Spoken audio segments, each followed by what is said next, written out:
Hello, welcome to Through the Noise. I'm your host, Ernesto Glucksmann. My next guest is about batteries. I've had Dr. Wang on the show before. He's got some interesting insights and predictions for 2022 about the battery market.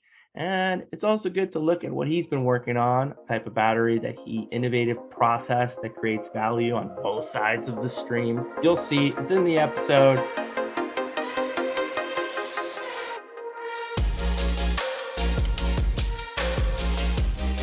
Dr. Wang, thank you again for coming back on. I appreciate you. Yeah. Happy New Year. Yeah, Happy New Year. And I wanted, I was just talking to you a little bit off mic. I wanted to get the start of the year. It's 222, which I can't believe. I'm still going to have a hard time even writing. I'm still writing when I write dates on checks and things. 221 gets out there, but we're in a brand new year, and it seems like this is a weird transitionary year for a lot of EV world, battery world.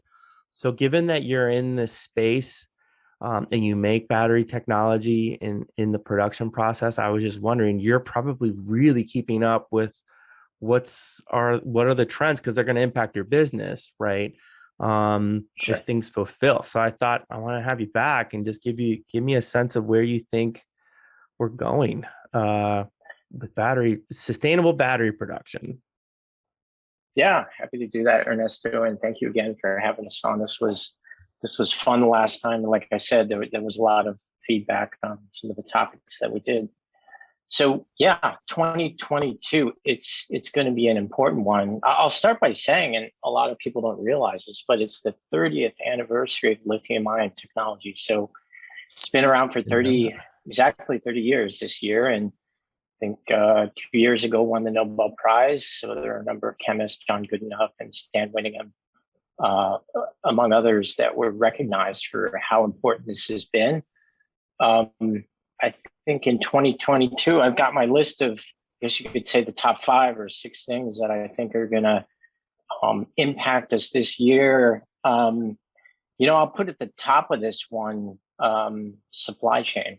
And there's been a number of, now, you see this in the news and experience this at the store, but it is more so true, or as true, for the lithium-ion battery industry as it is for just about anything else. I mean, what we hear, and we live this, is that, just getting batteries made is a tough one, especially for the smaller producers. I mean, this, I think fundamentally speaking, this is all because of COVID and the pandemic, and it's been on and off, and therefore factories have been on and off, and the amount of, cathode, anode, electrolyte, all of these things are not where they need to be. Couple that with all the excitement around electrifications and electric vehicles, we are seeing this hockey stick in the midst of a pandemic. And so we've got a supply chain issue.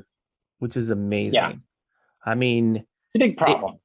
It's a huge problem. Demand is going up, but for whatever reason, it's not like supply of lithium batteries are also exponentially going up. It's not happening. What's it like? How would you characterize it?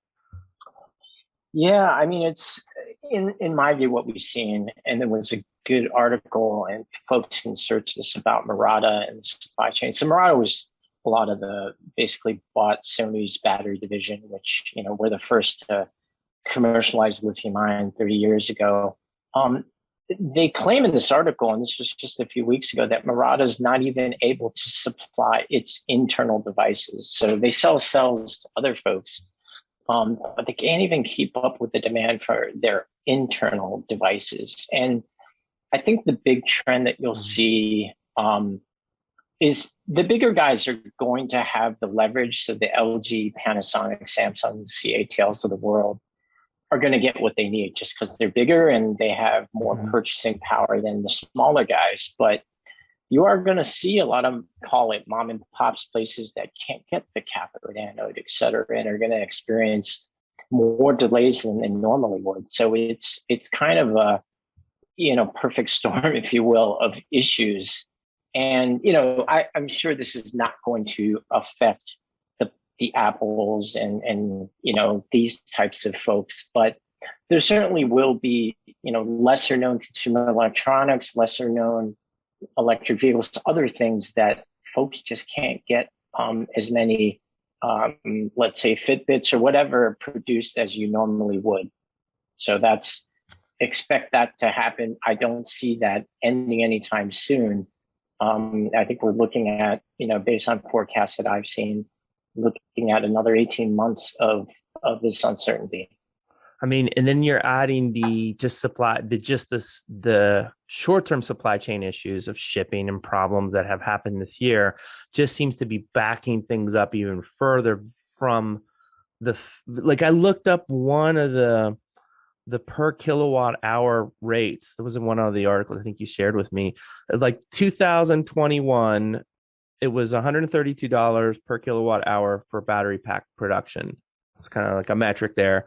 And then 2020, the year before, it was 6% higher at $140. So it's basically 6% lower from year to year. But it's not, it's like, oh, that's good. It's getting cheaper. But it's not really like the in 2010, it was like $1,000 per kilowatt hour. So if you graph it per year, it looks like like a hockey puck going down, but now it's like leveling out because when you look in there, the price of some of the raw materials, there's just not enough lithium extraction or lithium processing or the nickel or the cobalt. That's kind of increasing. And so we're not getting lower and lower where we need to get. Like it needs to be by half of that, right? It needs to get down way lower than that. And you haven't seen any changes in our battery producing capacities to like maybe you could say the short-term problems that's an aberration. We'll get over that. But it doesn't seem like the real production has really ramped up. Yeah, Ernesto, you're teeing this up nice. There's actually two other topics exactly related to what you were saying that I think is big things to note.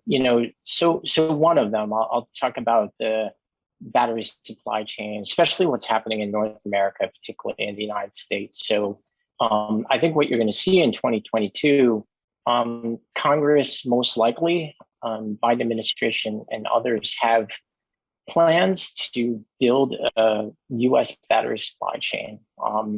Rumor has it that some of these solicitations will come out in Q1 and Q2 this year, and people will begin to divide for those government dollars to create the U.S. battery supply chain, which is going to be needed. I think there's a lot of details around that are not exactly sure, but I mean, it would be interesting, and I think it'll be interesting to see how this all plays out if the Asian, the big Asian conglomerates, let's say, take over the United States, or the United States government has a heavier hand in making sure that, U.S. companies like NanoGraf, for example, have a place in this, not only our technology, but, are able to create meaningful value within North America. I think you're going to see that. And I think that is all in response to this shortage that we just talked about. And the second topic that you talked about is cost. And you're absolutely right. The fact that in most cases, I think the biggest driver to cost is volume. So the fact that we're being constrained because of the pandemic and other things that, we're not able to get these components to the volume and therefore price that makes sense to the OEMs. And, I'll give you one example that we've begun to see, and I don't think this is a trend that's going away, is you're hearing lithium iron phosphate again. This was very popular 20 years ago. Companies like A123 and Hydro-Quebec is, big proponents of this, but it went away somewhat for 20 years and now are at the forefront of many conversations where Tesla is saying they're going over to this cheaper material. It's going to decrease the cost of batteries significantly, but also decrease range somewhat. These chemistries are cheaper, but known to have less energy than conventional systems. But you're kind of seeing that the industry is learning that the biggest driver here to mass adoption right now appears to be cost. And so they're trying to get these electric vehicles to the point where, your average Joe or Jane is willing to purchase these things. And, 35 to 45% of the cost of an EV is the battery. So they need to get the cost down. The supply chain bottlenecks are not helping. Hmm. So they're moving to different technologies or chemistries, if you will, that are cheaper. And it totally makes sense. But we're finding out that range is not the thing that is keeping consumers from buying or adopting electric vehicles. It's today more about Total cost cost. than it's about range. Yeah. Yeah. So No, that's a learning for the industry, and you're seeing things shift that way. you could always offset the discussion on that on the price. You're like, well, it's overall maintenance costs are lower. You're not getting oil changes. You're not having to change the brake pads as much. There's all kinds of like maintenance costs that you would normally go into what I call a leaky car is what they are. They just leak liquid compared to battery pack. There's the advantages all there on the battery pack, but you still got to cough up the cash for something that many people still see as a luxury item, right? It's a little Yeah. bit out of reach. Worst is the situation where, okay, well, maybe I'll buy a used version of it, but the used car market's out of control and costs. So then you get close to like, well, I guess I got to buy the new car. So we're in a real, I think seems like this is kind of a funky stage, and it's happening sooner than I think most people in the EV market were even anticipating, thanks to COVID, kind of exposing some of this Yeah. stuff. And add on top of that climate change, which is, at the forefront of our newspapers and, at the forefront of our minds. But that doesn't appear to be slowing down either. So, No, I think the industry is trying to find solutions. I think we all want to do something about this. Obviously, electric vehicles are an important component of that, but they have to be at a price point on day one that people are, if they compare, a $35,000 truck versus a $50,000 electric vehicle truck, better for the environment. I still think folks are going to choose their $35,000 car, right? vehicle and Just car. Yeah. And we've got to get them to parity. I mean, there's been a lot of forecasts today. If we hit the $150 per kilowatt hour mark or less, we should reach parity. People are talking about reaching parity in about 3 years from now. I think that can happen. We've got to get over COVID. We've got to get over the supply chain issues. But I think there certainly is a day coming where internal combustion engines, the price tag of a Toyota Camry ICE and a Toyota Camry EV is going to be the same price. And then, I think the industry is betting that folks will do the right thing supposedly and go the way of EV. I mean, there's so many different directions. I mean, I'm just looking at, I guess the reason the military is concerned is because when you just look at lithium production, the actual raw materials, we compare to other countries, it's like Australia and Chile are like together, they're like 80% of all lithium production in the world, right? Okay, good. That Australia, that's an ally, and Chile, that's pretty, we can reach them. That's good. But everyone else is buying from that. And China's like 8%. And then the US, you look at the US and it's like the little 1% sliver. We're not making anything in terms of any kind of volume. So the weird thing is that there's also this push to obviously improve the electric grid, but that also means if we're going to get more sustainable sources, wind, solar, you need more batteries to absorb that energy and keep it stored so that you can release it when you need it. Those kinds of batteries are enormous, gigantic. They're all going to be purchasing and pulling the OEMs, the Tesla, everybody's purchasing from the same pool of mines and battery production sources. It's going to drive up costs just on a competitive bidding process. And the ones that have the bigger capital or the more at risk, they're going to pay the higher price. And so then I wonder to what degree, like, your kid's Christmas toy that used to come with a little battery pack for the little drone that flies around, you're not going to be able to get that, possibly. Or the cost of that, what do you think? Will go through the roof for somebody? It would be like, where do you think that's going to land in the next couple of years? Yeah, I mean, I don't necessarily worry about, I mean, obviously there's inflation and other things that are going to drive up the cost of goods. I think to me, the question in 2022 and beyond is, who's making the money? Mm, And kind of the industry is changing. What you're seeing, in the past, things were very localized and now things are distributed. And what seems to be a trend are partnerships, as opposed to, I'll call it like pure vertical integration. And it's not clear. There's some like people are in the vertically integrated camp. There are some that are in the partnerships camp. And, you kind of wonder how that's all going to be, how that's going to play out. And, you see Tesla in one camp, and then there's, say Samsung or others that partner with folks that buy all their anode or cathode from a certain company, and they partner with, some electric vehicle company. And Tesla will say, okay, well, we're going to go even as far as making investments upstream to the mines. We'll buy a mine, and they'll control everything from top to down, top to bottom.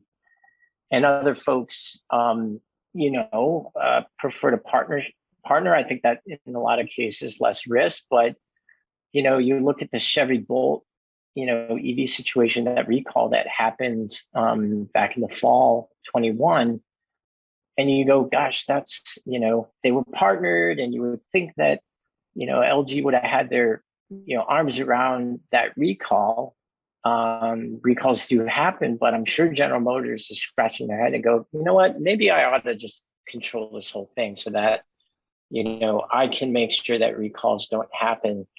So I don't think it's clear, and I think even in Detroit, people are trying to figure out what the best model is. So to me, I mean, I think the price of electric vehicles will come down. I'm not worried about that.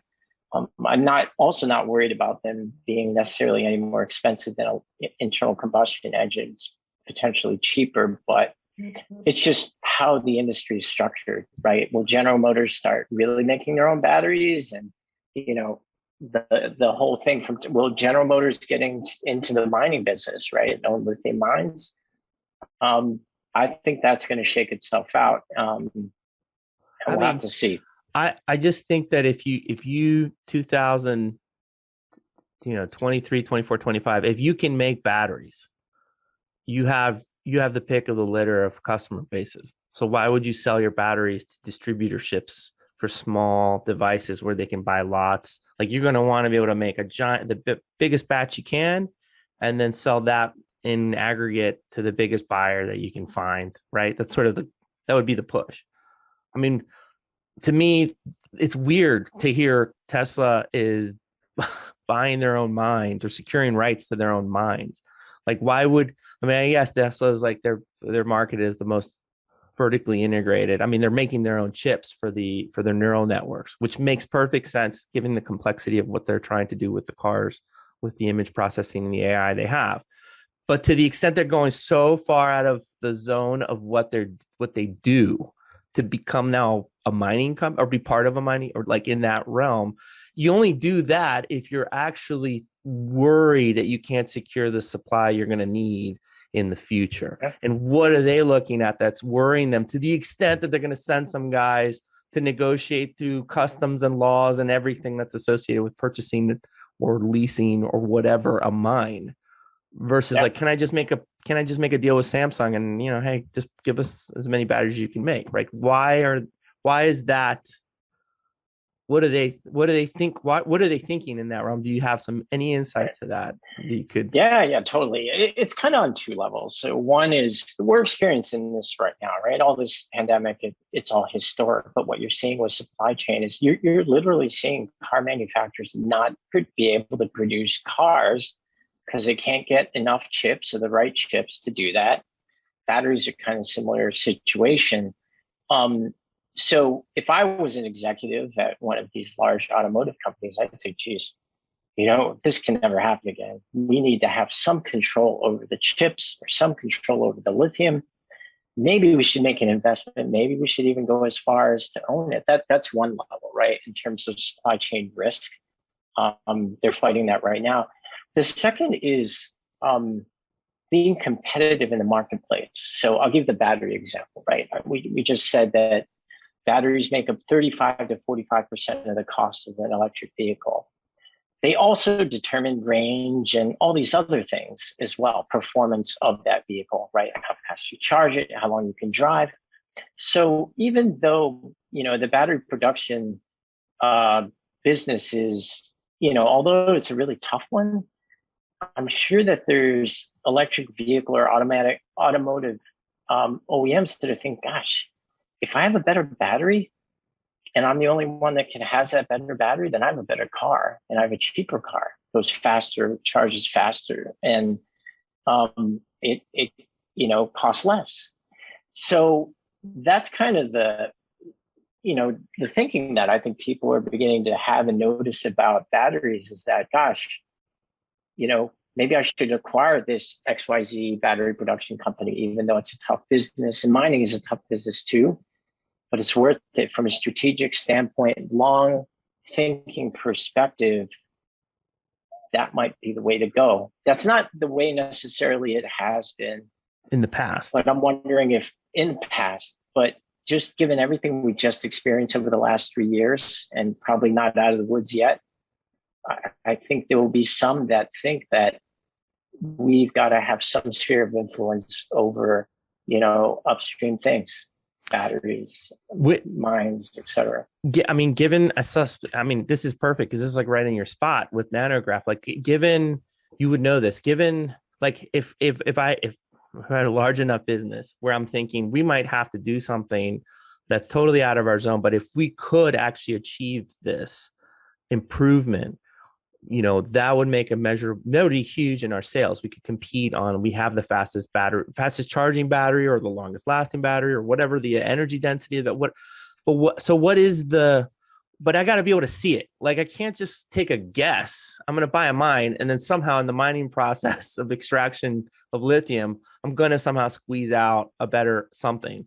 Like, what are the knobs in that whole, can you take us through the process where there might be the optimizing spots? Also, given the fact that you're part of that, you have a particular process, right? So yeah, absolutely. I'll give you our example, not to shamelessly plug my company and what we've been able to do. But tell us.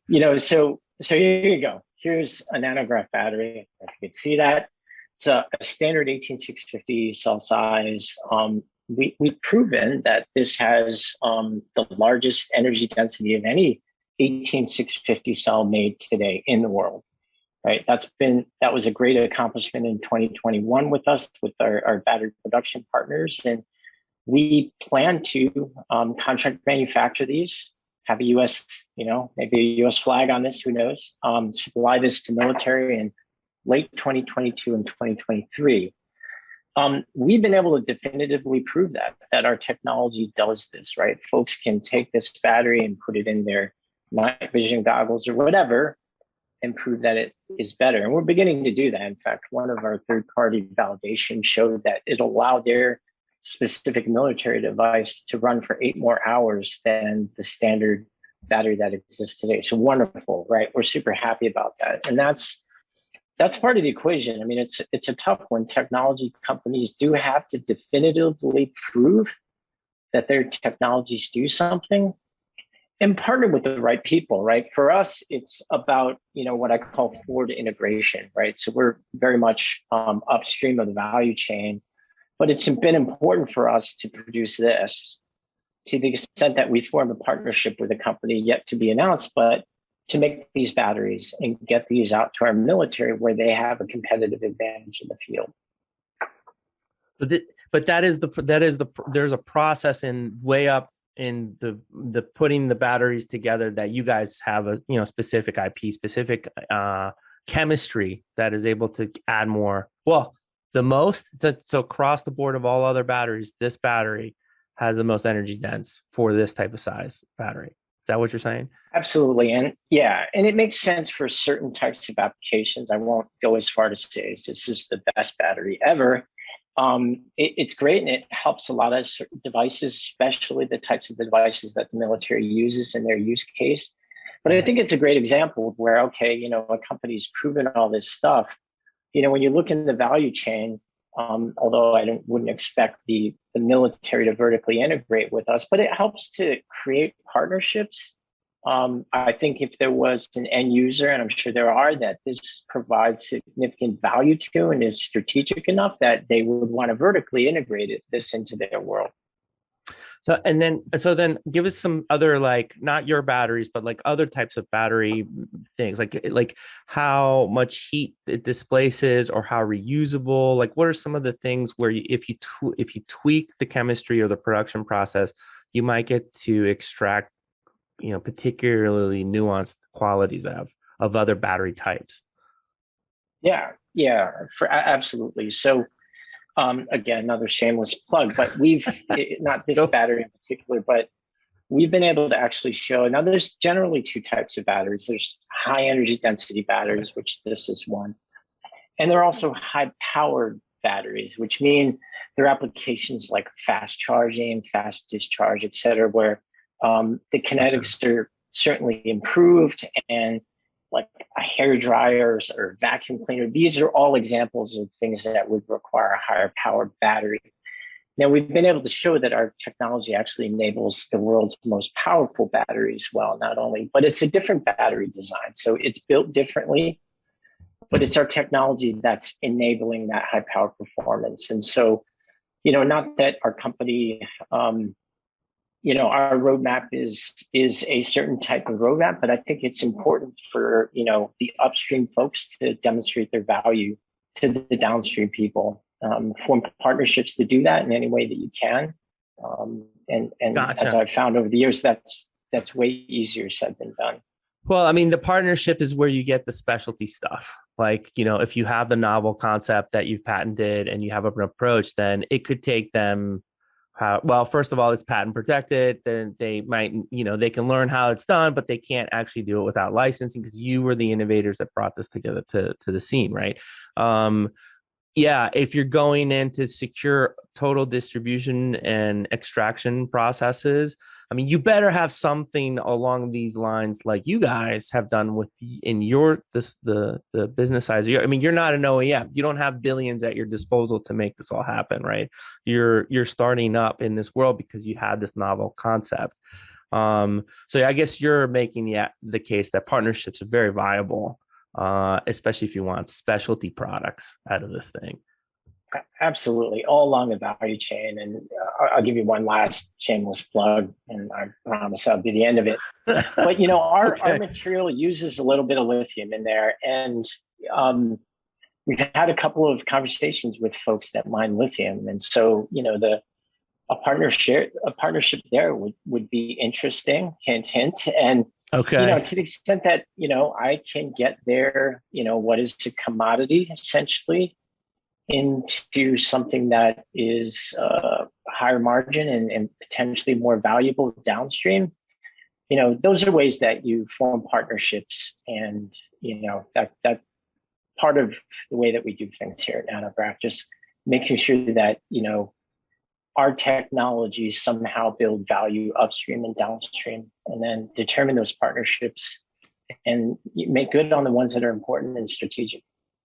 Right. I mean, it makes sense. Do you keep track of other interesting concepts in the battery world? Like, I mean, do you look at like what Redwood Materials might be talking about in their processes of trying, their startup too, and although they're probably they spun off out of Tesla, at least one of the executives, and their concept is a lot of the raw materials that are put into batteries can be extracted and repurposed and reconstituted into the raw materials to remake batteries. Something like crazy number, like 90% of it that it can be done.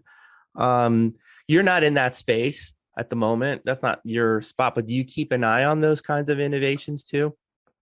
Absolutely. I mean, everything that I've heard about Redwood is been impressive. And although I haven't visited them personally, I do have friends that will talk about what they're doing, and I said that's amazing. And it's like one more aspect for our company, for NanoGraf, for example, of we're developing a silicon anode. It drops into a lithium-ion battery, but you know perhaps the next generation of our technology is something that is highly recyclable.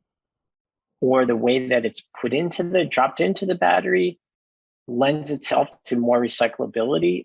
That's all stuff that, honestly, we've been very focused on getting to market and getting to scale, but it's something that our PhDs here have to think about. Of okay, 2-3 years down the road, how do we make sure that this doesn't do more harm than it does good to the environment? I think Redwood's an amazing example of folks, thinking ahead. This is obviously a big problem, right? And it'd be wonderful. We recharge these batteries, but if we can recycle them and use them again in the second and third generation of a vehicle or Ford Focus or whatever that might be, all the better, Did you, right? So we, Dr. Wang, did you hear from some of the, I forgot, was it a press release? I can't.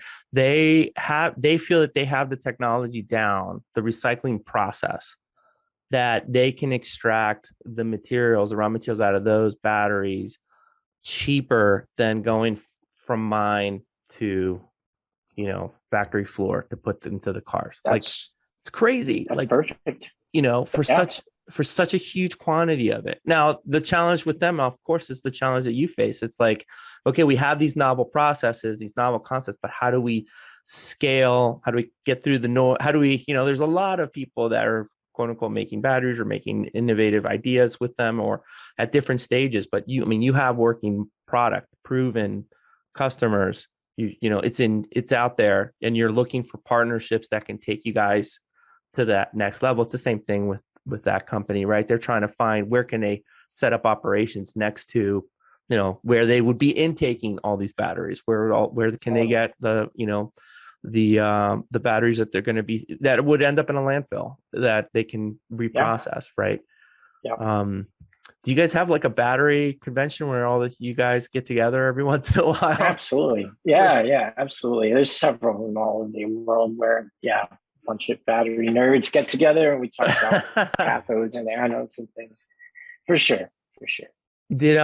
What do you think, this sort of like the pressures of this, you spoke about it earlier, the converging pressures of climate change. I hear in Washington, D.C., just to give you guys a sense, some of the folks that listen to the show, it was 65 degrees one day. You could go out jogging in your shorts and be fine. It's like just warm and beautiful. And then the next day it dumped 18 inches of snow. So it could just, that didn't really used to happen when I was a kid. It would be like wintertime would get real cold and then snow would start coming and you just kind of ran it out. Like it was just consistent. I think people and, policymakers in this part of the world they've come around to understanding that this is a legitimate problem to have to address.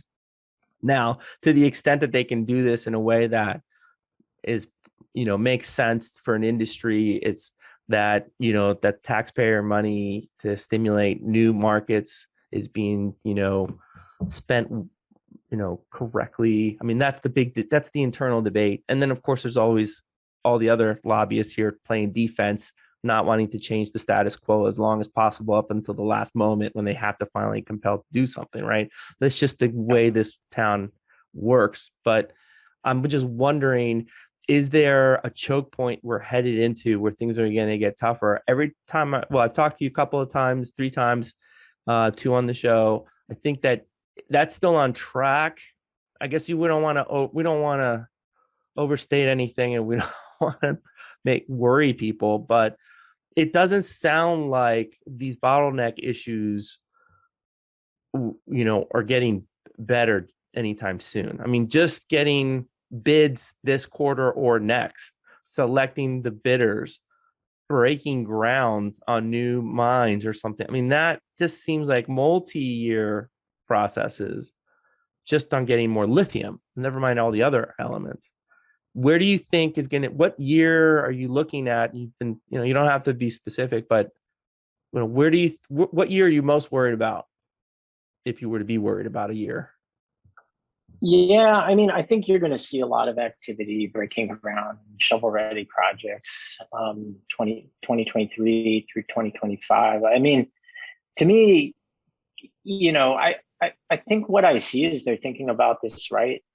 Number one, I'm a firm believer that the government does need to be involved in this to some extent. I think the government also worries that they don't want to prop these things up and then be on the hook for making sure that, giving subsidies to this industry for the next 2 decades. They don't want that either, right? To me, it's really after the 2025, 2026 stuff.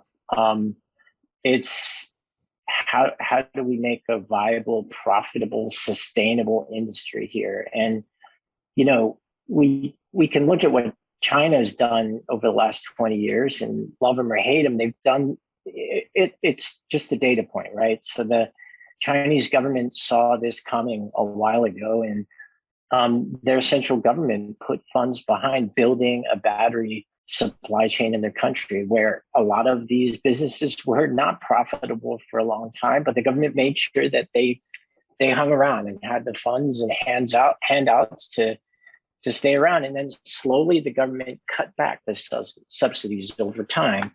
You started seeing, this mom and pop, that mom and pop. And eventually you ended up with, a handful of companies that were very strong, right? They survived and didn't need all the subsidies. And that's just the natural way of things. Will we see the same thing in the US? Maybe. To me, it's just how are folks, the subsidies are great and they're coming, right? And we'll make these factors. I'm not concerned about that per se.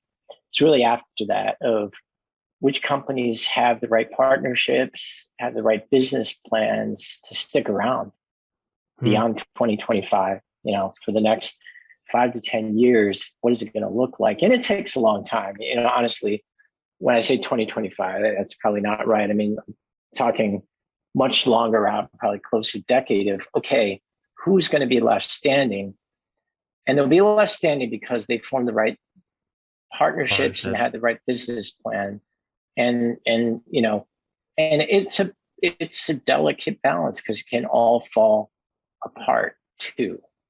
So how much does the government kind of make sure that everything's okay?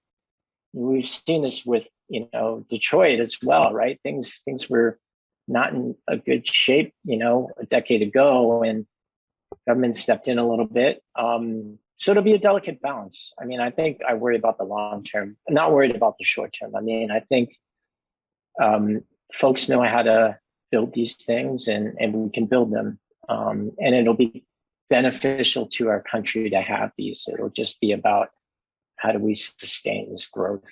And the weak ones certainly won't survive, that's for sure. But like how we deal with that will be interesting. I mean, at the moment, it doesn't seem, at least in the auto world, that there's no reaching demand at the moment.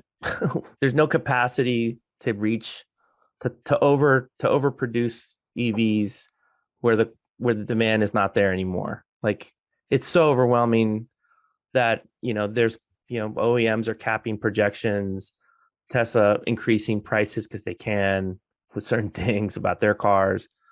It's kind of listening to that Tesla story is kind of interesting there's such a weird outlier of a company that it's almost hard to imagine, like, is this really for real that's happening in their space? What are your thoughts around the OEM market, these OEMs, Ford, GM, these giant groups, Volkswagen, making projections? Do you feel like those projections are within, and I know you're not an auto industry expert here, but like, have you looked at that? Do you think that they're like, wow, you're anticipating too much of your abilities to produce this or get enough supplies, or do you think they're big enough that they'll do fine in these coming years? Yeah, I think they'll do fine. I think they'll produce as many as they can. Certainly there's supply chain risks. That will figure itself out eventually. And I don't think COVID will last forever. It's in terms of intensity and things like that and shutdowns. I think we're already beginning to see that that's getting better. To me, it's kind of interesting just to see, companies like Tesla and Lucid and Rivian. If you take a look at their vehicles, right, they're really impressive and you want to buy them, right? The question is, are the traditional and historic folks in Detroit going to be able to come up with offerings that make people's hearts beat faster, like Rivian and Lucid and Tesla are doing? And I think the same thing goes for folks in Europe as well. I mean, I've definitely seen, for example, the Porsche Taycan is beautiful. I've actually sat in one, and you go, gosh, if this wasn't so expensive, I'd buy one.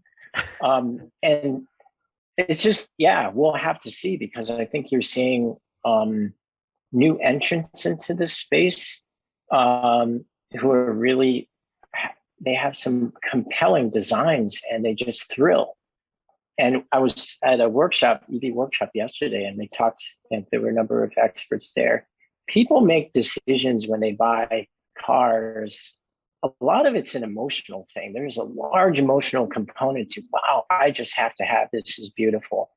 Yeah, for me, I'm very curious how traditional American automakers, OEMs, love to see what they come up with, right?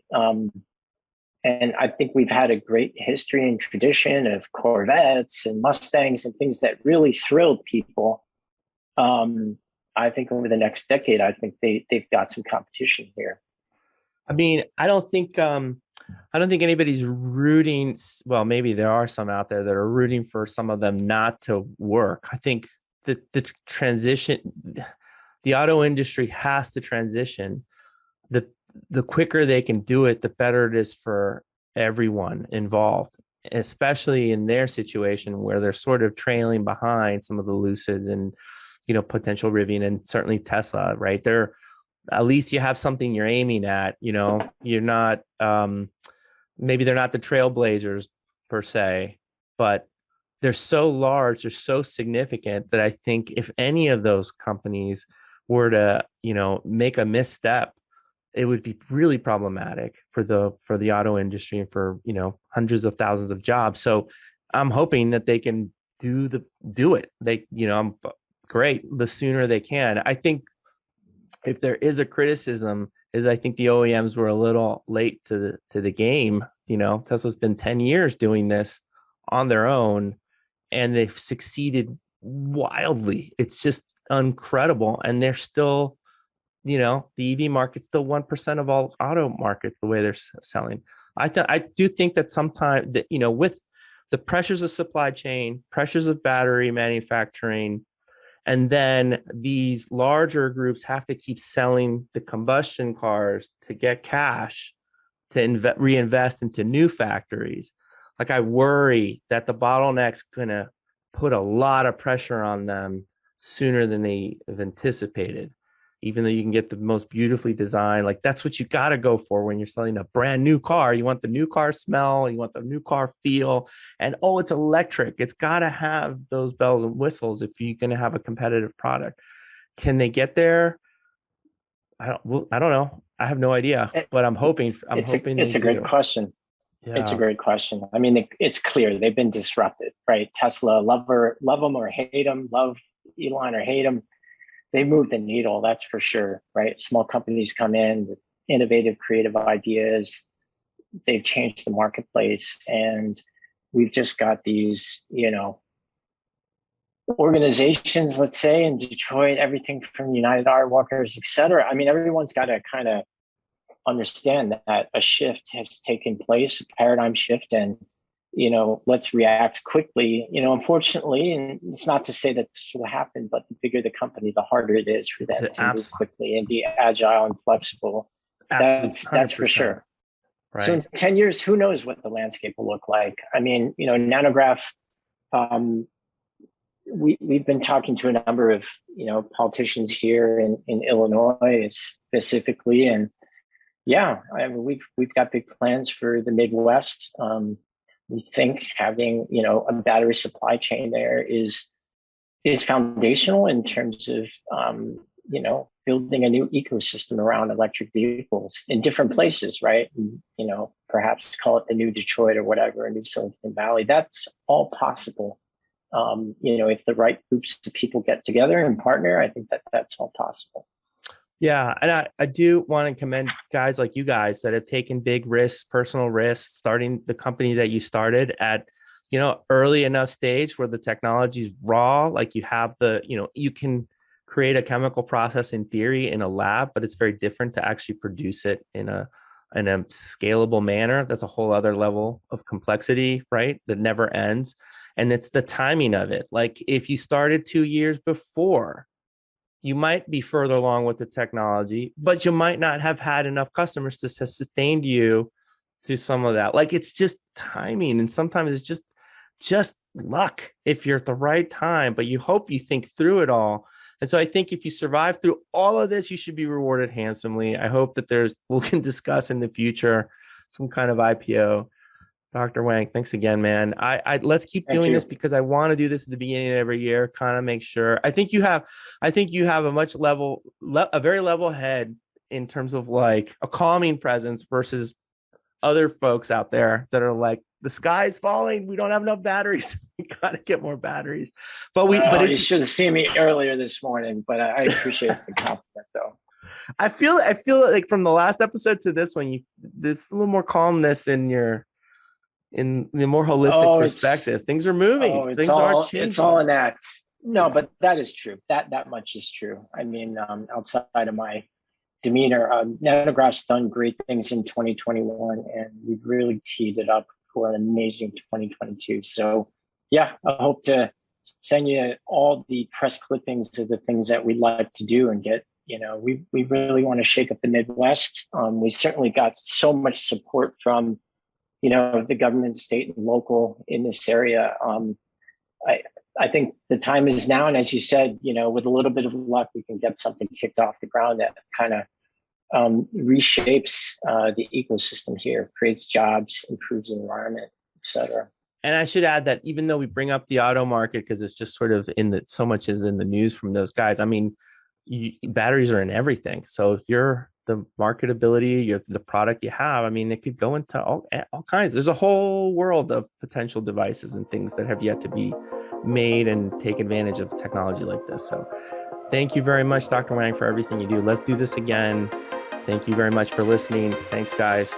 Take care, everybody. Visit throughthenoise.us for more episodes and subscribe to our newsletter. This show is produced by Through the Noise Consulting, uniting external communications and internal IT functions to ensure data and privacy are protected while creating innovative communications platforms. Want to start your own podcast? We can help. Visit getthroughthenoise.com to learn more.